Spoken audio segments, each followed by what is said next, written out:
Hey, Night Riders, Disregarding Henry here with another episode of Video Drone. And this week we're talking about two arguably modern day action movie classics, and we're answering a question about Sofia Coppola. But first off, I wanted to just give you a bit of a channel update, let you know what's been going on the past couple of weeks since once again I had a bit of a period of inactivity. I missed the video drone last week. Okay, let me just start from the beginning. The last episode of Video Drone that I posted, about, I guess, at this point, 2 weeks ago now, I think, was hit with a copyright strike, which is the first time this has ever happened to me. This is the first time my channel has ever been hit with a copyright strike. I've been hit with Content ID before, which, to anyone who doesn't know, Content ID is less severe. Basically, it means that an image or some kind of audio thing or whatever material from a copyrighted property is in the video, and it basically means that they recognize it and that they have, I guess you'd say, flagged the video, but they allow it to remain up and they just run ads on it, and they sort of make money off of it that way. Which that's happened to me before. That happens to a lot of YouTube channels. I don't monetize, and this is like happens to like the reviews and the unmade masterpieces, stuff like that. I don't monetize those videos anyway. So most of the time I don't really do anything about that. It gets blocked in some countries. Some videos get blocked in some countries, which bothers me. But most of the time I don't really do anything about it. As long as the video stays up, as long as people can see it, whatever. I mean, they're technically making money off of my work that I put into those videos, but if I monetized it, I'd be making money off of the hard work that they put into actually making the thing that I'm making a video about. So, you know what? I think it kind of balances out. But a copyright strike is much more severe. This actually affects my account. It is grounds for legal action if somebody were to decide to pursue it, and YouTube only gives you 3 strikes. If you get hit with 3 copyright strikes, which basically means that somebody thinks that their material, their copyrighted material, is being used in your video and it is unlawful, and basically they say this is unauthorized use of this copyrighted material, they have the video taken down, and you could potentially be sued for that. And I was sort of learning all of this as it happened to me. I knew a little bit about it based on what I'd heard from other YouTube channels over the years, but I was really trying to just figure it out as I was going through it. But when I first got hit with the strike, the way I was interpreting the messages and everything was that the strike would be active for a 3-month period, and if I didn't get any additional strikes in that time, then the strike would be dismissed. But during that time, the video was taken down, like they were investigating to see if it was truly a copyright violation, which if it was, then I could have had a lawsuit filed against me. The video was taken down. Last episode of Video Drone was taken down off of YouTube. And it put all these restrictions on my account. Like, I filed a counter-strike, which basically means, I file I'm obviously really bad at explaining all of this, and I'm still trying to figure out a lot of it myself, but I filed a counter-strike, which basically means it's a thing that I filed saying that I believe the strike was filed erroneously, that I didn't believe that there was a copyright violation, which Video Drone, is this. It is me standing in front of a camera talking. Like, there is no copyrighted material of any kind being used here. So that was, I guess I kind of expected maybe that something like that might happen with one of my videos at some point. I did not expect it to be Videodrone, because clearly there is absolutely no copyright violation going on in Videodrone in doing this.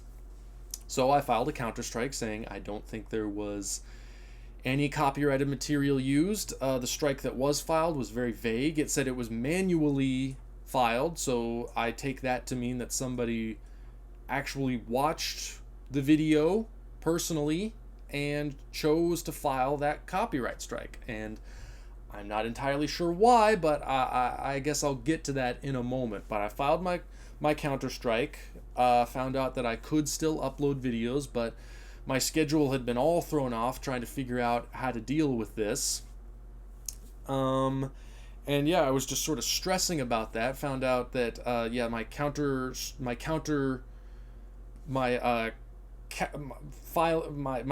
file again, or my counter. Oh, I can't even think straight right now. But my counter strike, or my filing against the strike, had 10 days to process, and during that time, basically whoever filed the copyright strike would have 10 days to decide whether or not to pursue legal action, to decide whether or not to sue me, and if not, then the strike would be dismissed. And the 10 days went up. The strike was dismissed because obviously there was no copyright violation in the video. And the episode of Videodrone in question was put back up, which was a huge relief. But I'd been stressing and panicking and trying to figure out, what was going on during that whole time. Trying to figure out why it even happened in the first place. And then, when I went to go record the episode of Videodrone that was supposed to be posted last week, naturally, when I sat down to edit the video, I discovered that there was another audio glitch and that the episode was essentially unusable. So I'd had enough at that point. I just thought, I just said, forget it. I'll start fresh next week. This week, we're going to try again, and hopefully this video turns out okay. I got my fingers crossed. But I guess this brings up questions about fair use, about copyright law in the 21st century, and how that relates to YouTube. I know a lot of channels have dealt with similar stuff to this. And since there was clearly no copyright violation, this makes me question whether or not it was just an issue of somebody not appreciating what I may have had to say. There was a movie that I discussed in the last episode of Videodrone that I was rather critical of, that I had some negative things to say about it. And I believe the company that filed the copyright strike were distributors of this movie, and I wonder if it was just simply an abuse of the copyright strike system, essentially an abuse of the legal system, just to try and silence that opinion. I have no evidence to corroborate this. I am just purely speculating. I don't know if this is the truth. It's entirely possible that it could have just been an accident, a mistake. I don't know. There's any number of possibilities, but I worry if perhaps it was something to do with that, just simply trying to get rid of a negative opinion.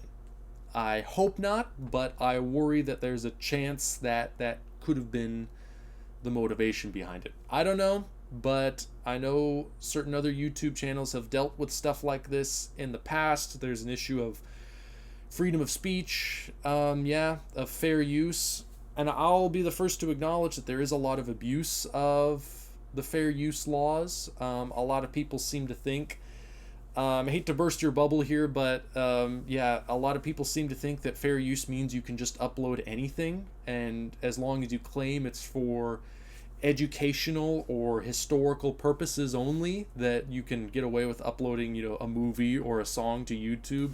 Unfortunately, that's not the way fair use works. It has to be something transformative, like what I do, doing a review, or something like about film history, stuff like that. I'm pretty sure, fairly certain, that everything I do falls under fair use, because I'm not just uploading movies or uploading songs or anything like that, which of course is not protected by fair use. So, artists need to support themselves. This is how they try to earn their living, is by creating stuff. If people are just uploading that online, it impairs their ability to support themselves and support their families. So copyright law is important, but unfortunately, because there are people that do violate copyright law on YouTube, everyone kind of just tends to get thrown into the same group, and I guess it's just assumed that we're all breaking the law, so anything we do just sort of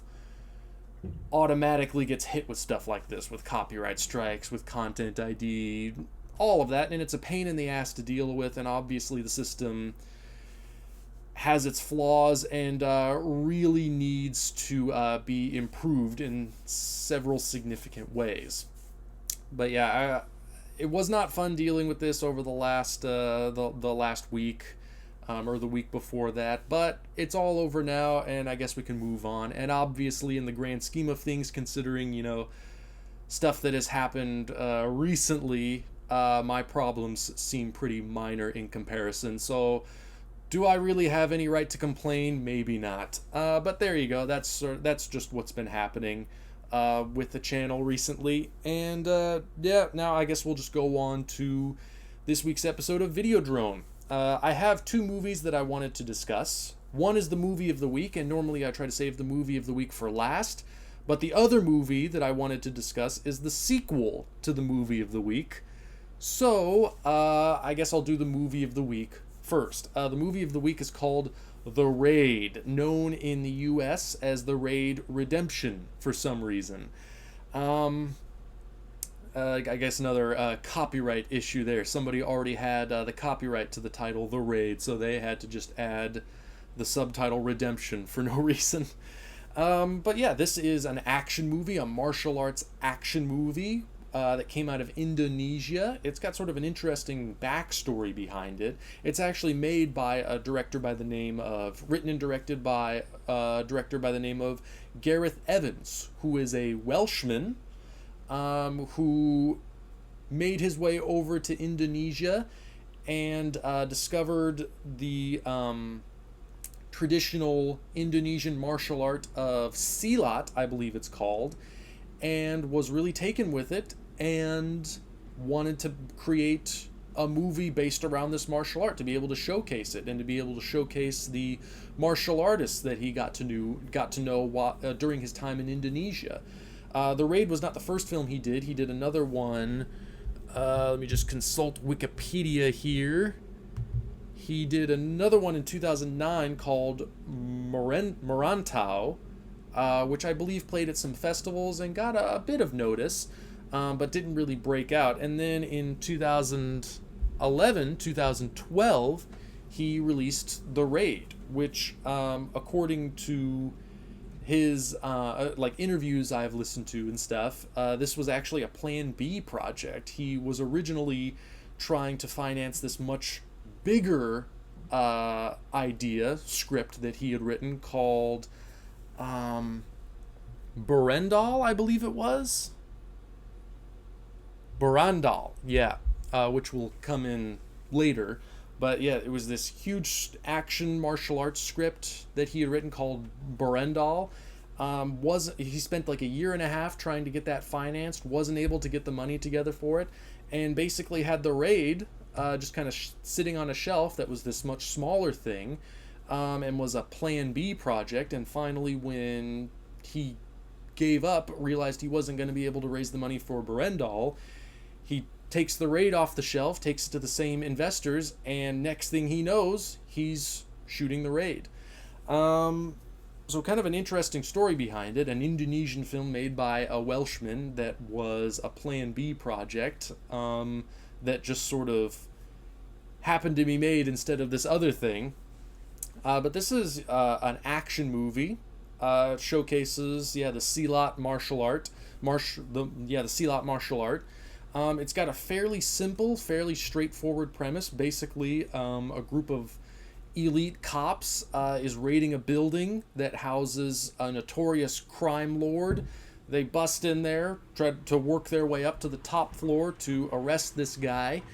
And in the process, they become trapped in the building with a whole lot of dangerous criminals and are put into a life or death situation where they have to fight their way out. And it just becomes about survival. It's kind of like, I would compare it I would put it in the same tradition of no nonsense, no frills, just straightforward, refined action filmmaking that that I would also place like something like The Warriors, or especially Assault on Precinct 13.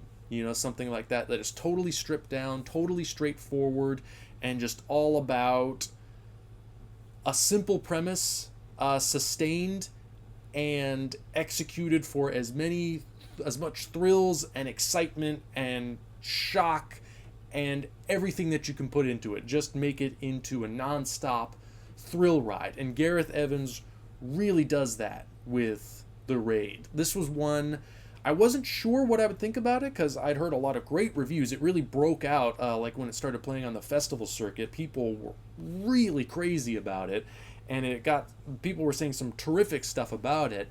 And then I guess as it started playing in more places, there were some people that were critical of it, saying, it doesn't really have a story, it doesn't really have character development, it's just action basically all the way through. So I'd read some positive things and I'd read some negative things. I approached it with an open mind and discovered that I really, really liked it. I thought it was involving, exciting, suspenseful, brutal, and bloody, and I loved the simplicity of it, that it was a very simple idea and that Evans was able to execute it in an extremely skillful way. He didn't have a lot of money. I think he only had about $1 million budget, and the ways that he was able to use that creatively, and the ways that he was able to make the film feel a lot bigger than it actually is, and the way he was able to utilize everything at his disposal to make the most effective film possible, I think is just masterfully done. I think it's a really terrific use of resources and a way of using creativity and craft to overcome limitations, in terms of budget. So, one thing I still really love about, and one reason why I still prefer DVDs and Blu-rays over streaming services most of the time, is that you get access to stuff like audio commentaries and stuff like that. And the audio commentary for The Raid, anybody who aspires to be a low-budget filmmaker, I highly, highly recommend you give Gareth Evans's commentary for The Raid a listen. Because he shares a lot of stories for how they were able to work within, a limited budget, and creative ways they were able to solve problems, how they were able to, make it seem like they had a lot more money and a lot more resources than they actually did. It stands right up there alongside, I think, stuff like John Carpenter, of using craft and technique and skill to overcome those limitations, or George Romero. The Raid has a lot in common with Night of the Living Dead, where it's just relentlessly aggressive, shockingly violent. Obviously, Night of the Living Dead was shockingly violent for its time. The Raid is shockingly violent for its time. And obviously a lot of people maybe found that violence to be a little bit too much to take. So I guess it comes with a bit of a warning there if you are a bit of a squeamish viewer, or you don't really like brutally violent movies, or I guess just relentlessly violent movies, then maybe The Raid won't be your cup of tea. But I'm kind of I can be for and against violence. It all depends on the way it's used. Like I've done videos on this channel where I've been kind of critical of violent movies, but also I have praised other violent movies. I think it's all in the execution, and I think what really made the violence work in The Raid for me is what Gareth Evans says is in his commentaries. I think he expresses it better than I could. Is he says that the movies are violent. They're very bloody and some horribly graphic and painful and terrible things happen to different people in not just the first movie but also the second movie. But I think what is the key to the way it's done is he never focuses on pain or suffering. You know, he never lingers on images of violence. He'll show something like really horrible, like somebody's bone being broken, somebody, you know, breaking their back on a concrete pillar, or getting stabbed in the leg, or getting their throat cut or shot in the head. And he'll show that, and it'll be graphic and bloody and shocking, but he'll immediately cut away from it.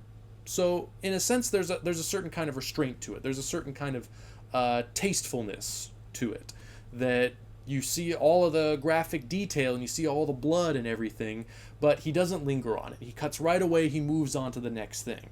And I guess what some people find overwhelming about it is not that it's especially graphic or that it's especially gory or awful in some way. I guess it's just that it is so relentless. You know, it's just one act of violence after another, just constantly coming at you nonstop for basically the entire duration of the movie. But that was what I found so effective about it, is that it never lets you relax. You know, you follow this group of cops into this building. You see the slow build as things slowly grow out of control, and then they become trapped and cut off. And then at that point, it's just basically non-stop. They are constantly under attack, and it's just one thing after the other, and the threat is coming from every direction, from in front of them, behind them, above them, below them. He uses the space and the geography of the building in a really creative way to just make you feel like there's danger around every corner, through every doorway, out every window. I thought it was really, really well done, and I got really into it. I thought it was tremendously exciting, tremendously well crafted, and the fights, the martial arts scenes, are extremely well done. The performers, I mean, are jaw-droppingly talented, fearless. They pulled off some incredible things. I will say that when it comes to a fight scene, I guess I have very particular ideas about the way I want to see a fight scene presented. All too often, I feel like you see fight scenes done that are, you know, handheld cameras, done all in close-ups, and basically built in the editing room. It's sort of like the Bourne, the Jason Bourne form of doing a fight scene, where it's all in bits and pieces, and you can't really tell what's going on. I agree with certain other filmmakers that, like Guillermo del Toro, for instance, that believe a fight scene should be done like a dance, where you should appreciate the form and the movement and the skill of the performers. So you should keep the camera distanced, you should use as little editing as possible, and you should present it in a way that is clear and I guess uncluttered. Like, just put the camera there and just follow the movements of the performers. So there is a lot of handheld camera work in this movie, and a lot of the fights are kind of done with handheld cameras, but it's not really chaotic handheld. Sometimes it is, but he keeps it controlled enough to where you can always tell who is who and who's doing what. And the cutting is very fast, but he tries not to make it excessive. You know, he tries to hold on shots for, based on my memory, I think around like 4 or 5 seconds, which may not sound like a lot, but when you take into account like how fast the performers are moving, and they're exchanging like half a dozen blows in those 4 or 5 seconds and doing like a dozen different moves within that time. So it feels like a lot longer than it would in another movie. Um, and he's careful too to also make sure to keep the camera distance enough, either like full shots or medium shots where you see their full body or half their body, and you can see that they are doing these moves and they are actually performing it for real, that it's them doing it and that they're really doing it, and that it is this incredible physical endeavor and this amazing physical feat that they are pulling off in all of this choreography and all of these stunts. And I really appreciated that. And also, yeah, I just appreciated its simplicity and how well done and how relentless it was, that it just never stopped. Once it got going, it just kept going. And I really appreciated that, and I got a tremendous amount of enjoyment out of that. I can see why it's too much for people, definitely, and maybe just lacks the amount of complexity that maybe some people like from their movies and their movie going experiences. And I certainly am somebody that definitely appreciates a more complicated film, that is dialogue and character and story driven and that carries a lot of subtext.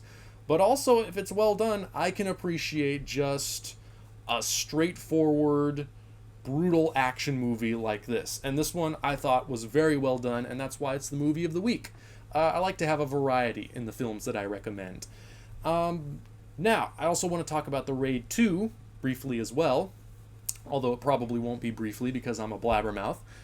The Raid 2. I posted, about The Raid on my Facebook page after I watched it, and I got some comments on that post of people saying, are you going to watch the second one? The second one's even better than the first. The second one is one of the greatest action movies ever made. So, yeah, I was hearing some good things about the second Raid film before I watched it. Again, I tried to approach it. I try not to get too much into hype and all of that, and I just tried to approach it with an open mind.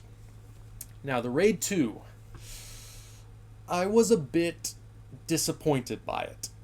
Now, The Raid 2 is a very different film from The Raid 1. And I appreciated that. I appreciated that Gareth Evans didn't just try to do the same thing over again. That he tried to expand it. He tried to take it into new places. He tried to push himself as a filmmaker. And he tried to make The Raid 2 its own experience, separate from The Raid 1. Okay, I definitely respect that. I definitely admire that. But I guess just the simplicity of The Raid and how it just boiled everything down to its essential elements and just had no fat, no extra to it.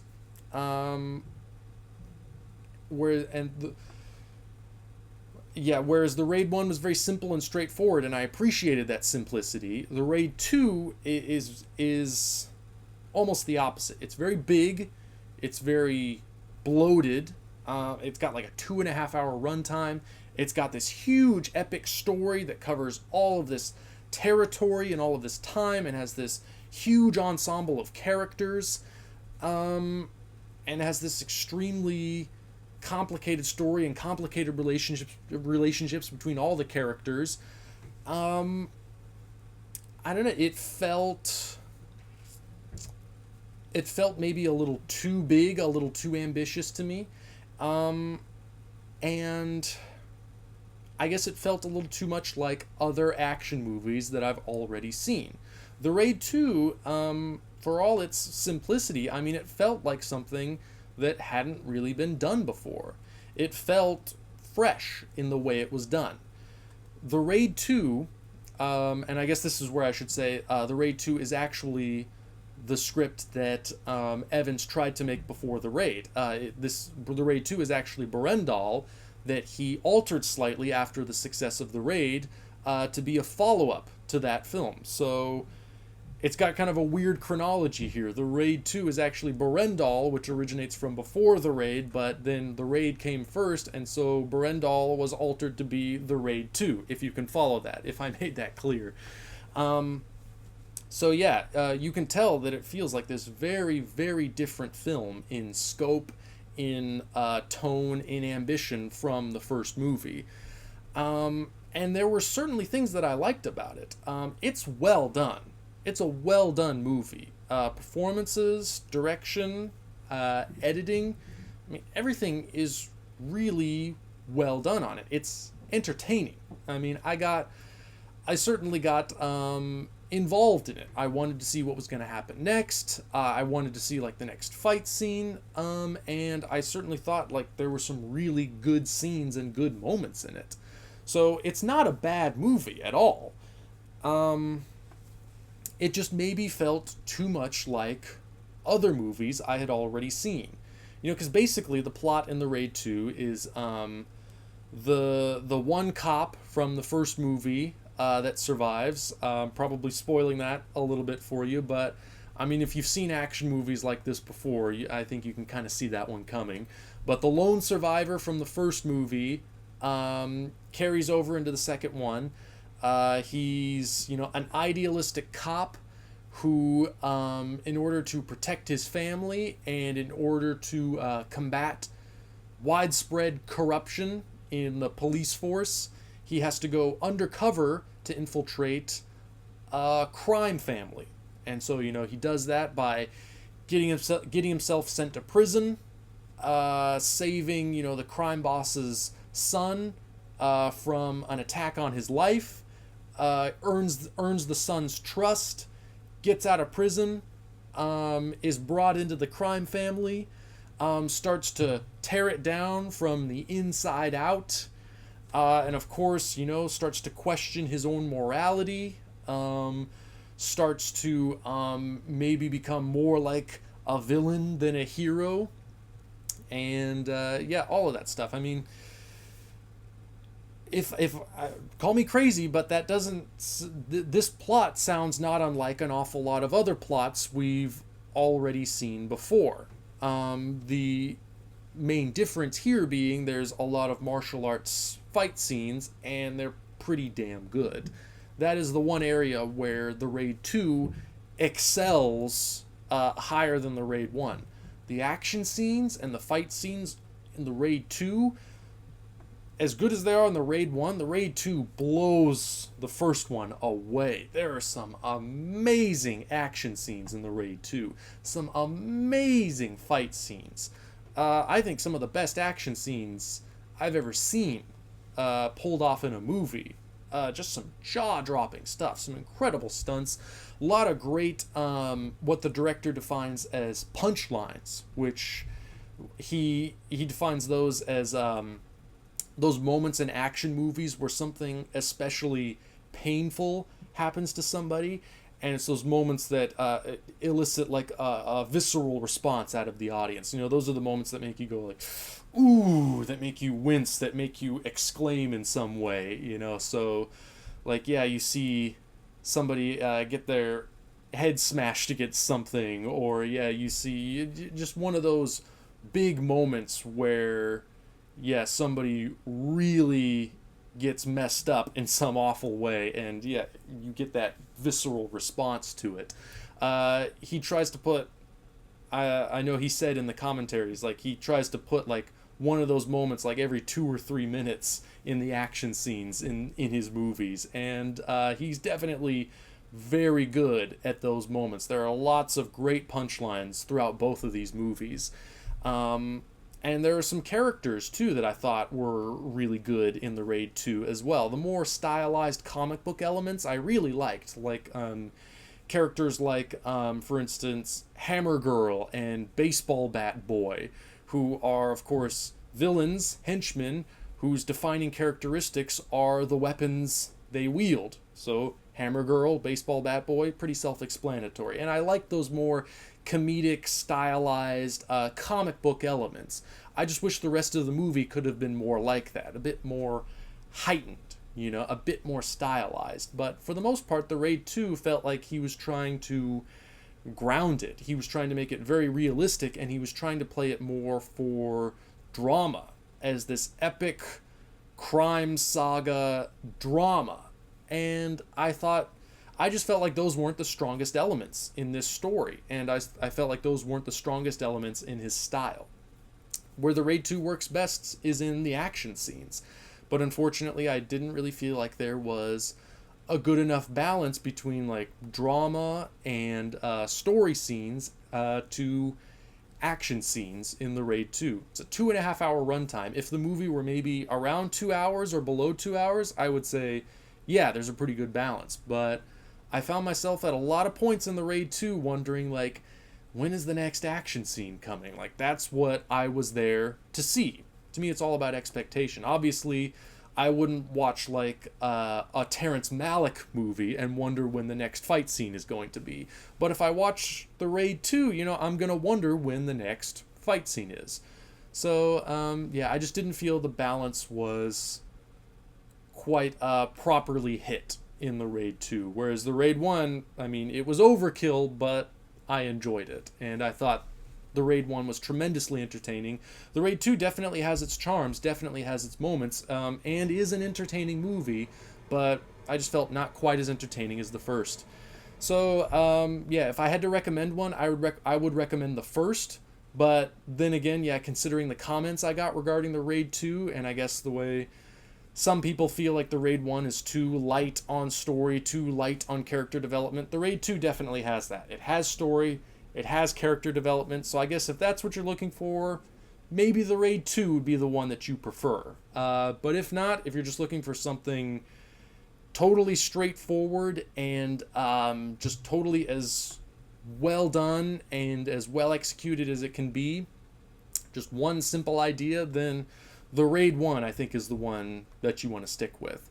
But, yeah, different tastes, different expectations, yeah, all influence how you're going to react to a movie. That's something I try to acknowledge in this channel, is that nobody's right, nobody's wrong. It's just all about your own individual reaction. That's what makes art so great, is that we all have our own individual reactions, and that's what facilitates a discussion and an exchange of ideas.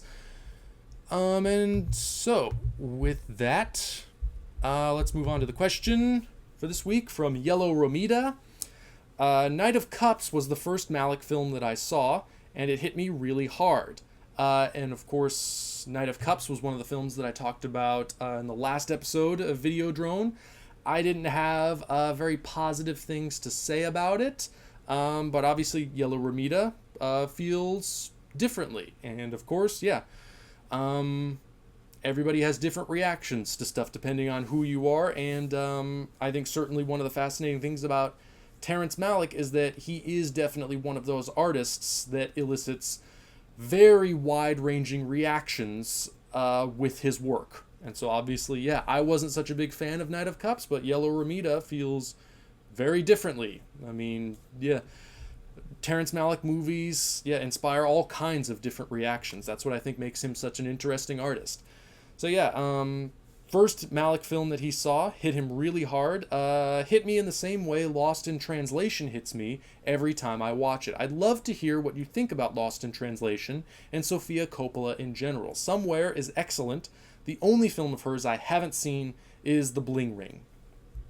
Okay, well, I guess I can just say, first off, Sofia Coppola is an artist I definitely admire, who I think has definitely made some very good films, has a very distinct style and point of view that she expresses in all of her movies. Some people like her work, some people don't. I definitely would call myself a fan. But for the most part, even though I really respect her movies, and I would definitely say that I have liked just about every film she's done, I'm not typically really like crazy about her work. I don't find that I really emotionally connect with it in a really strong way most of the time. Her first movie, The Virgin Suicides, has been the one that I have connected with the most strongly so far. I really liked the heightened, romantic, like nostalgic tone of that one, and the way it was made, the way the story was told in this very stylized way, and in this very subjective way. And and I am somebody that tends to like more stylized kinds of films, and I guess more stylish movies, and that to me was her most lushly directed and most stylized film. Starting with her second movie, Lost in Translation, it seems like her style became much more subdued, much more subtle. And of course, for some people, that is what they really respond to. I prefer more of the, I guess, heightened style of the Virgin Suicides, but I do still have a great deal of respect for her subsequent films. And Lost in Translation is a movie that I do like. And there's a lot that I respect about it. It's very well made, very well written, very well acted. It's one that I see pop up time and time again, like in books on directing and visual storytelling that I get and that I read.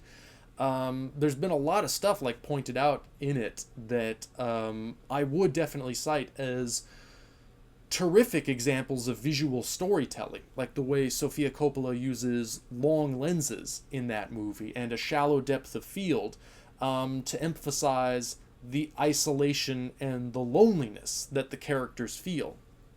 When you use long lenses, you compress the depth of field, which is basically the amount of space relative to the distance to the lens that is in focus at any given time. So a shallow depth of field means only a very small amount of space can be in focus at any given time.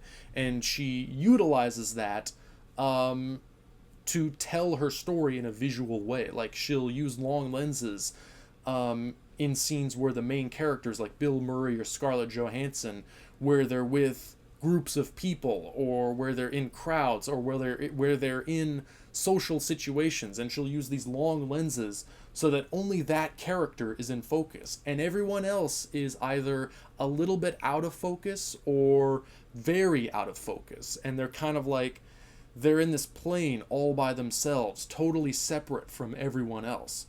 I mean, that's great visual storytelling. That's a great way of using the tools of filmmaking in a way to emphasize the themes of your story and the mental space of the characters. And I have a great deal of respect for that.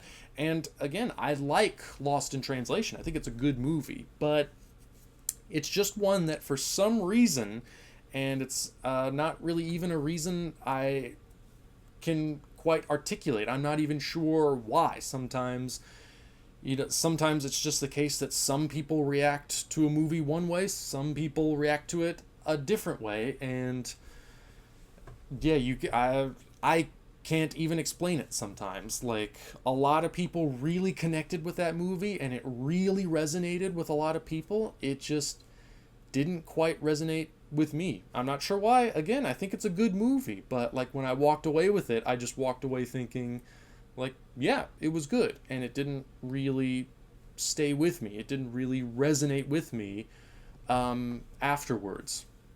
I don't know why. I guess it just, I wasn't quite the person that to whom a movie like that would resonate. Maybe I don't know. I can't quite explain it. I'm not sure what the reason is. Sometimes, yeah, that's just the way you react to movies. I'm sure all of us have films like that. I know I have a huge list of like classics like Casablanca or Citizen Kane or stuff like that. Movies that I respect, movies that I like, movies that I enjoy, but that just don't resonate with me the way that they resonate with other people. Lost in Translation is just one of those movies. So, yeah, sorry, but I gotta be honest about my reactions to things, and that's the way I reacted to Lost in Translation. Not saying anything bad about it. It's just, yeah, unfortunately one that didn't resonate the way it resonated with other people. But yeah, her other movies, I definitely, yeah, I think have their strengths as well. Marie Antoinette, I thought was really good. I liked its perspective on a historical figure. You typically see the same things from historical period pieces over and over again.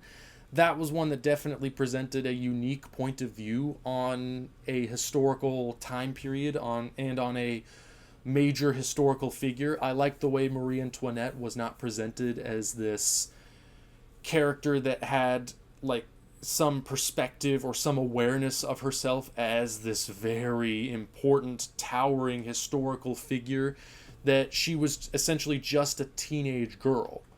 Just a normal teenage girl like you would see in any other movie, only she happens to be put into this important political, governmental, societal, historical place. And she just wants to be a teenage girl, and she isn't allowed to be a teenage girl. I really like that. That was a very interesting perspective on that story that I don't think had ever really been done before. The movie was maybe a little too long for me. There were parts where my patience did start to wear down after a while. But I did think, it was a terrific movie. Great performance by Kirsten Dunst. Great cinematography by Lance Accord. Brilliant production design, costume design. A very good movie. Just maybe a bit too long. And at times a bit too unfocused. But yeah, I did enjoy that one. Somewhere, I guess I would say, is the film of hers that I've enjoyed the least. I know that is also one that has its admirers. But I don't know. It felt a little distant to me. I had a difficult time getting into that one. Maybe it's one that I'll watch at some point in the future, and because people, we're always growing emotionally, we're always maturing, we're always picking up on different things. So maybe I just wasn't quite in a place where I could appreciate that movie and what it was trying to say. When I saw it, I was just left very cold by it. But maybe I missed something. Maybe I missed something and lost in translation. I don't know. But these were just my reactions. I didn't get too into Somewhere. The Bling Ring, the one you haven't seen, if you like Sofia Coppola's work, I definitely recommend you check that one out. I did enjoy The Bling Ring. I thought that was another one with a very interesting perspective to it. It's based on the true story of a group of young girls in California, Southern California, that went around burglarizing the houses of celebrities.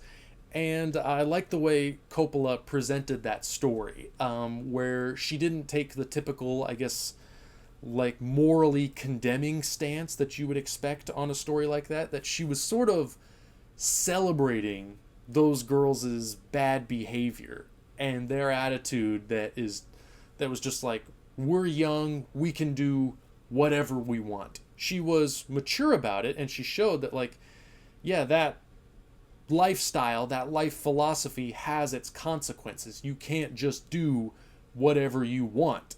Your actions are going to have consequences. And she acknowledged that because she's an intelligent filmmaker, but at the same time, she also seems to really love youth and the rebelliousness of youth. And so at the same time, she was also celebrating all of these bad things that they were doing, all of these laws that they were breaking. And I thought the ending especially was really subversive, the way it seemed to imply that, if you know who to manipulate and how to manipulate them, that you essentially can get away with anything. And that kind of has some disturbing implications towards the end. But it's a very funny movie as well. Kind of gets back a bit more to, I guess, the Virgin Suicides style that she started with. The Bling Ring definitely in moments goes a lot bigger than her other works, which are more subdued.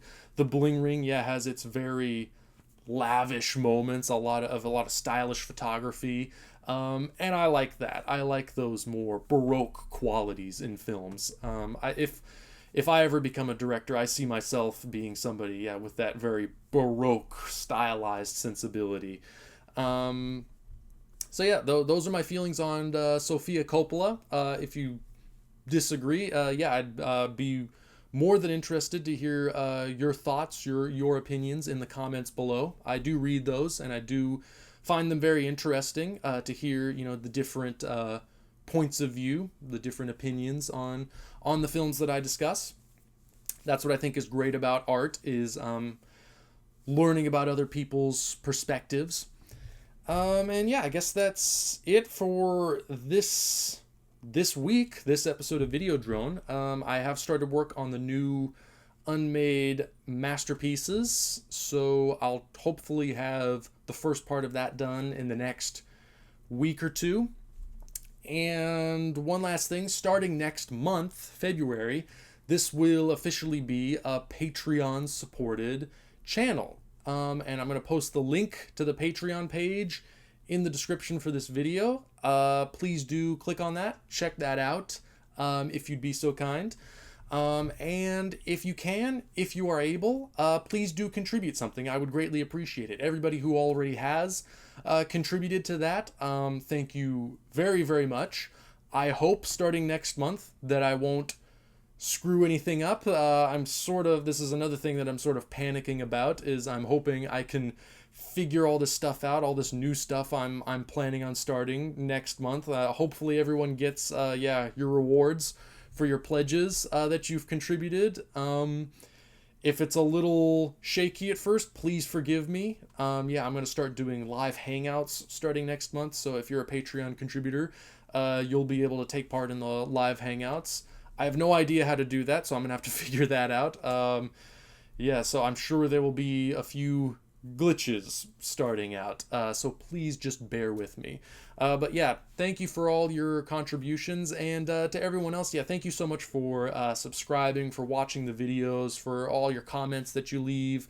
I really do appreciate all of it, and hopefully the channel continues to grow and become something that I can support myself off of, and quit my crappy job and just focus on this, because this is what I really like. Thanks, and I'll see you next week. Thanks for watching. Bye.